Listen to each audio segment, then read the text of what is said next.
하나님의 말씀을 들게 하라. 요한계시록 17장 11절에서 18절 강해 짐승의 열불 해석과 음녀의 최후. 오늘도 지난 시간에 이어서 계시록 17장 11절부터 보겠습니다. 그 전에 지난 시간에는 붉은 짐승을 탄 음녀에 관한 내용들을 살펴보았습니다. 음녀는 성경적으로 타락한 도시나 나라를 말한다, 이렇게 구약 성경에서는 해석했습니다. 왜 그런지는 지난 시간에 자세하게 설명드렸으니까 한번 참고해 보십시오. 또 이 음녀가 타고 있는 짐승의 7머리와 10뿔에 대한 비밀의 내용을 다루었습니다. 특히 7머리는 로마 제국의 황제라고 보편적으로 해석을 했습니다. 왜냐하면 다니엘에서 머리는 왕을 상징한다, 또 계시록 17장 19절에 왕을 상징한다, 이렇게 했습니다. 또 계시록 17장 9절에 보면 7머리는 7산이라고 했습니다. 7산은 로마 도시를 상징하는 것입니다. 때문에 로마의 7황제라고 해석을 하는 것이죠. 그러면서 오늘 본문 말씀인 11절에 8째 왕에 대하여 말해주고 있습니다. 한번 11절을 읽어보겠습니다. 전에는 있다가 지금 없어진 짐승은 8째 왕이니 7 중에 속한 자라. 그가 멸망으로 들어가리라. 이 짐승은 전에 있었다가 지금은 없어진 8째 왕이라고 했습니다. 그런데 8째 왕을 소개하는 문장을 한번 주목해 보아야 합니다. 여기서 많은 힌트를 주고 있는데 전에 있다, 지금은 없는 이라는 표현은 하나님과 예수님께 쓰였던 표현임을 상기시켜 주고 있습니다. 매우 비슷한 표현이죠. 지금도 계시고 전에도 계셨고 장차 오실 분이라는 표현은 계시록 1장 4절, 8절, 4장 8절, 11장 17절, 16장 15절에 나타나는 표현입니다. 그러니까 이 8째 왕은 마치 자기가 하나님처럼, 예수님처럼 행세한다라는 것을 알 수 있습니다. 이는 적그리스도를 간접적으로 묘사해 주는 것인데 스스로 하나님이라고 칭하는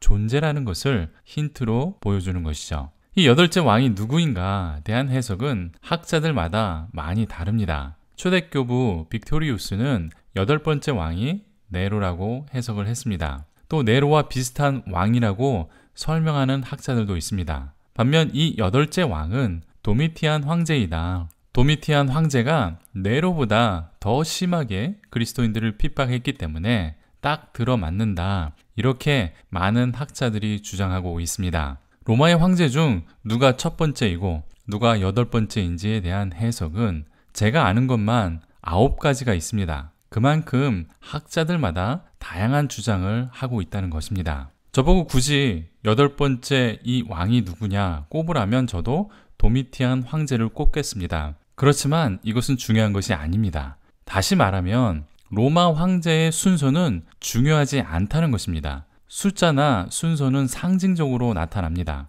창세기의 족보도 10명으로 딱 떨어지게 기록이 되어 있습니다. 아담부터 노아까지가 딱 10명으로 떨어지고 아담과 가인의 후손 뒤로도 10명의 이름이 나타납니다. 그리고 노아부터 아브라함 때까지 또 딱 10명으로 떨어집니다. 이 내용을 보시려면 제 창세기 11장 강의를 참고하시면 아브라함의 족보를 설명하면서 잘 설명이 되어 있습니다. 또 구약성경 사무엘에서 다윗은 원래 8째 아들인데 역대상 2장 12절에서 15절을 보면 완전한 숫자를 상징하는 7번째 아들로 표현이 되어 있습니다. 그럼 성경이 틀린 것이냐? 우리는 성경을 역사적인 비평으로, 즉 역사적인 방법론으로 읽기 때문에 틀려 보입니다. 틀렸다고 말합니다. 우리가 역사를 공부하듯 성경을 읽으면 성경은 이런 연대기적 오류들이 많이 등장하게 됩니다. 여러분이 가진 성경 공부 교재나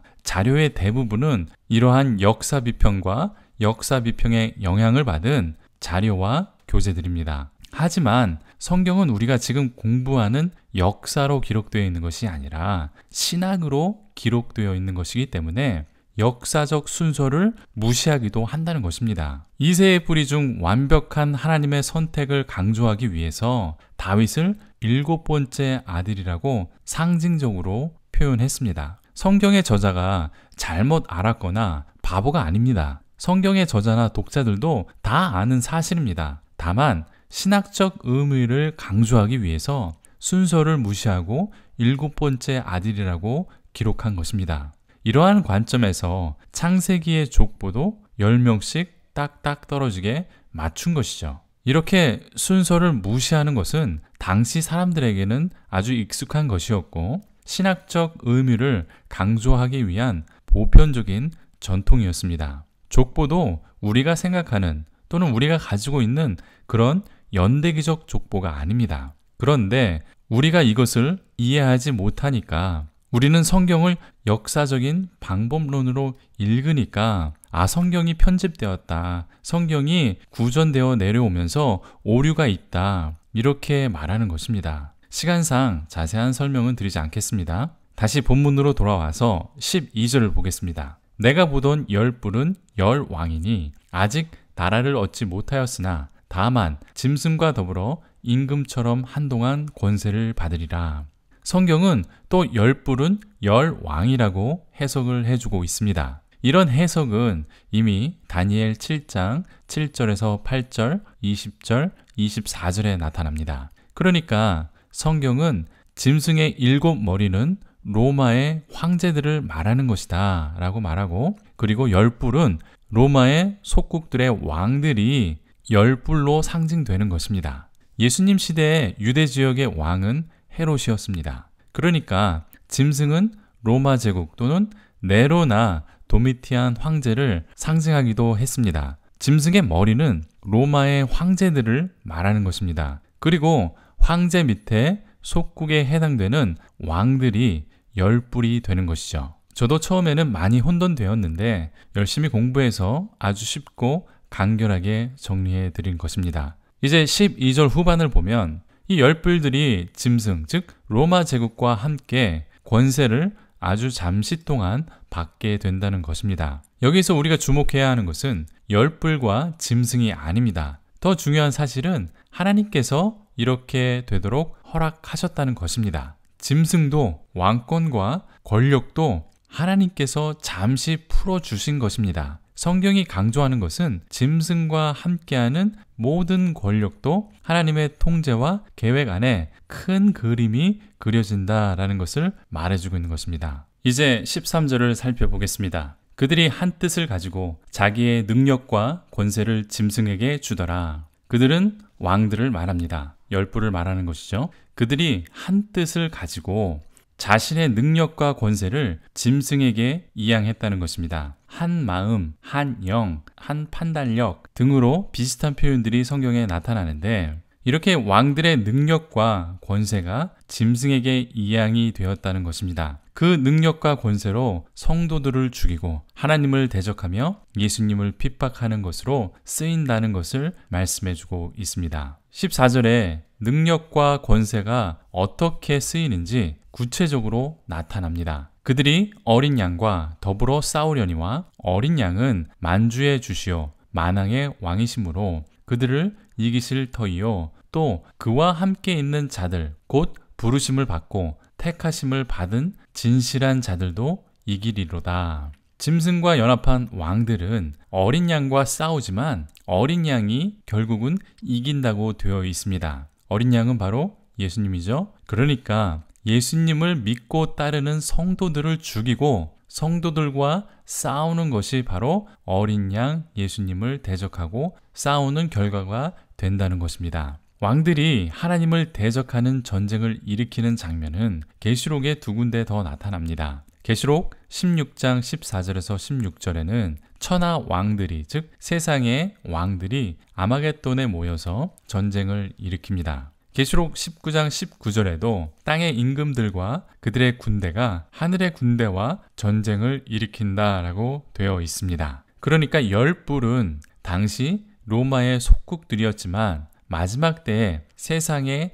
왕이 될 수도 있다는 것입니다. 계시록의 전형적인 특징이죠. 그러니까 10뿔은 딱 10명의 왕들이 될 수도 있고 아주 많다는 뜻으로 될 수도 있습니다. 계시록 16장과 19절에 보면 아주 많은 세상의 왕들이라고 해석하는 것이 더 좋은 것 같습니다. 이 계시의 이중성이라고도 하는데 10뿔은 로마 속국의 왕들로 해석 가능하고 이것도 하나님을 대적하는 이 세상의 많은 왕들로 해석이 가능하다는 것입니다. 그리고 정말 중요한 묘사가 또 여기 나타나는데 예수님이 어떤 분이신가? 계시록에서는 그냥 예수님 이렇게 표현하지 않습니다. 이번 구절에도 어린 양이라고 표현했죠. 어린 양이라는 의미는 제 강해를 듣는 분들의 수준이라면 어떤 의미인지 설명하는 것은 시간 낭비일 것입니다. 계시록은 예수님이 어떤 분이신지, 하나님이 어떤 분이신지 너무나 잘 설명해주고 있는 책입니다. 그것도 함축적으로 설명을 합니다.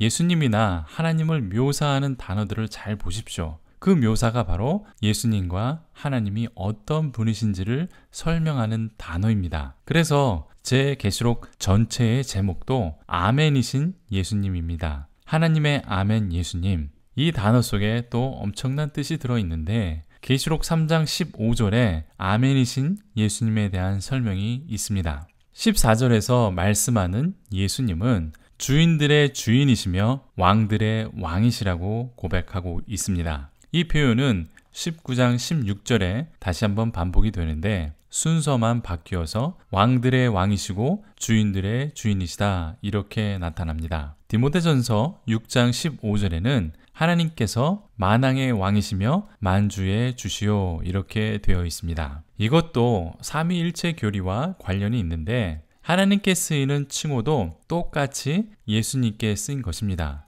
계시록에서는 이렇게 의도적으로 하나님께 쓰이는 칭호를 예수님께 쓰는 장면을 여러 볼 수 있습니다. 지금도 계시고 전에도 계시고 장차 오실 분이라는 칭호도 예수님과 하나님 두 분께 각각 쓰였습니다. 저는 이것이 삼위일체 교리의 성경적 근거라고 보는 것입니다. 구약 성경에도 비슷한 표현이 나타납니다. 왕들의 왕이시며 신들의 신이라고 말하는 표현이 더 있는데 다니엘 4장 37절에 나타납니다. 부분적인 표현으로는 신명기 10장 17절, 에스겔 26장 7절, 다니엘 2장 37절, 에스라 7장 12절에도 나타나고 있습니다. 어린 양 예수님은 세상의 모든 왕들의 왕이시기 때문에 세상 모든 주들의 주님이시기 때문에 왕들을 이기실 것이라고 말씀하고 있습니다. 그리고 예수님과 함께하는 자, 예수님의 부르심을 받은 자들, 또 택함 받은 자들도 함께 승리한다 라고 되어 있습니다. 택함 받은 자는 베드로전서 2장 9절에 나타나는 아주 유명한 구절입니다. 이 택함과 같은 단어가 나오는데 너희는 택한 족속이요 왕같은 제사장이라 라는 문장에 택한이라는 단어와 같은 단어라는 것입니다. 구약에서는 하나님의 백성 이스라엘을 말할 때 사용되었는데 이제 예수님을 믿는 자들이 바로 택함 받은 하나님의 백성이 되는 것입니다. 15절을 보겠습니다. 또 천사가 내게 말하되 내가 본 바 음녀가 앉아있는 물은 백성과 무리와 열국과 방언들이니라. 친절하게 해석을 해주고 있습니다. 17장 1절에 보면 음녀가 많은 무리에 앉아있다 라고 되어 있습니다. 무리 상징하는 것은 백성과 무리와 열국과 방언들이라고 했습니다. 1절 해석할 때 말씀드렸는데 이사야 8장 6절에서 8절, 예레미야 47장 2절에서는 많은 무리, 외국 군대를 상징하는 것으로도 쓰이고 있었습니다. 또 앉아있다 라는 것은 통치 행위를 상징적으로 표현하는 것이라고 살펴보았습니다. 그러니까 이 음녀가 많은 사람들을 통치하는 모습, 통제하는 모습을 상징적으로 표현한 것이죠. 16절은 내가 본 바 이 열불과 짐승은 음녀를 미워하여 망하게 하고 벌거벗게 하고 그의 살을 먹고 불로 아주 사르리라. 열불과 짐승이 음녀를 망하게 한다라고 되어 있습니다. 짐승은 로마이고 뿔들은 로마의 속국들이라고 말했는데 그러니까 열불인 로마의 속국들과 로마의 황제는 로마시를 미워하게 될 것이다 라고 말하는 것입니다. 이것은 아마도 네로가 동쪽에서 파티아인들과 함께 로마를 쳐들어올 것이다 라는 소문을 말하는 것이다 라고 하는 학자들도 있습니다. 또 다른 학자는 예전에 바벨론이 침략받아 망한 것을 말하는 것이다 라고 말하고 있습니다. 또 어떤 학자는 앞으로 로마가 이제 망하게 될 것이다 라는 예언이라고 해석하기도 합니다. 어떻게 망하냐? 벌거벗고 살이 먹히고 불에 탄다고 되어 있습니다. 이 표현은 에스겔 23장 25절에서 26절에 나타나는 표현을 사용한 것입니다. 예루살렘을 여자와 비교하여서 큰 수치를 당할 것이라고 말하는 것이었죠. 그리고 예루살렘이 불타게 된다라는 말씀이 있었습니다. 그 외에도 구약에서는 이와 비슷한 표현이 더 있지만 자세히 다루지는 않겠습니다. 음녀, 즉 로마시가 망하는 예언은 계시록 18장 8절에서 10절에 다시 나오기 때문에 그때 다시 자세히 다루도록 하겠습니다. 이처럼 하나님을 대적하는 열불과 짐승은 큰 수치를 당하면서 살이 먹힌다고 되어 있습니다. 살이 먹힌다는 표현은 상징적인 표현입니다. 개나 새가 죽은 시체를 먹는 장면을 말하는 것인데 열왕기상 14장 11절, 16장 4절에도 이런 표현이 나타납니다. 또 아합 왕의 아내 이세벨도 이렇게 죽었습니다. 그러니까 장례도 치르지 못하고 무덤에도 들어가지 못하는 비참한 최후를 말하는 것입니다. 벌거벗고 살이 먹히고 불에 탄다는 것은 쉽게 풀어서 의역하면 최악의 수치를 당하고 비참하게 죽어서 완전히 파괴된다라는 말입니다. 이것은 어린 양 예수님을 대적한 결과입니다. 계속 17절은 이는 하나님이 자기 뜻대로 할 마음을 그들에게 주사 한 뜻을 이루게 하시고 그들의 나라를 그 짐승에게 주게 하시되 하나님의 말씀이 응하기까지 하심이라. 이렇게 기록이 되어 있습니다. 이 구절에서는 하나님을 대적하는 자들의 자유의지를 강조하고 있습니다.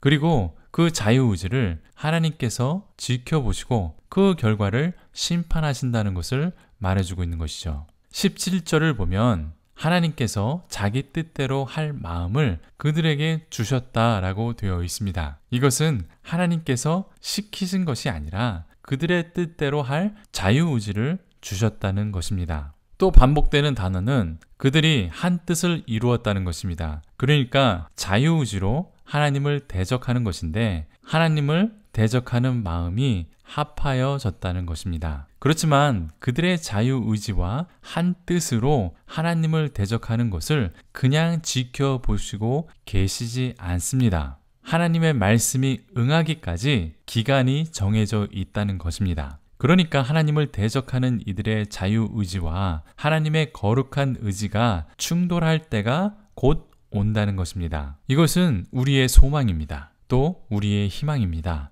잠시 악인들의 뜻과 의지대로 이루어지는 것처럼 우리들에게 보일 수 있습니다. 악인이 승리하고 하나님이 우리를 버리신 것 같은 증거들이 보일 수도 있습니다. 그리스도인들이 환난과 핍박을 받고 실패하며 때로는 죽는 것처럼 보일 수 있습니다. 그렇지만 이것은 잠시라고 성경은 말하고 있습니다. 하나님께서 그들의 자유의지를 사용하도록 내버려 두시는 것입니다. 하지만 하나님의 말씀의 거룩한 의지가 그들을 심판하셔서 그들은 크게 수치를 당하며 비참한 최후를 맞고 완전히 파괴될 것이라는 하나님의 말씀입니다. 따라서 승리자는 어린 양이 될 것이고 어린 양과 함께하는 택함 받은 백성인 우리들도 승리하게 된다고 14절에서 말씀하고 있는 것입니다. 끝으로 18절을 보면 또 내가 본 그 여자는 땅의 왕들을 다스리는 큰 성이라 하더라.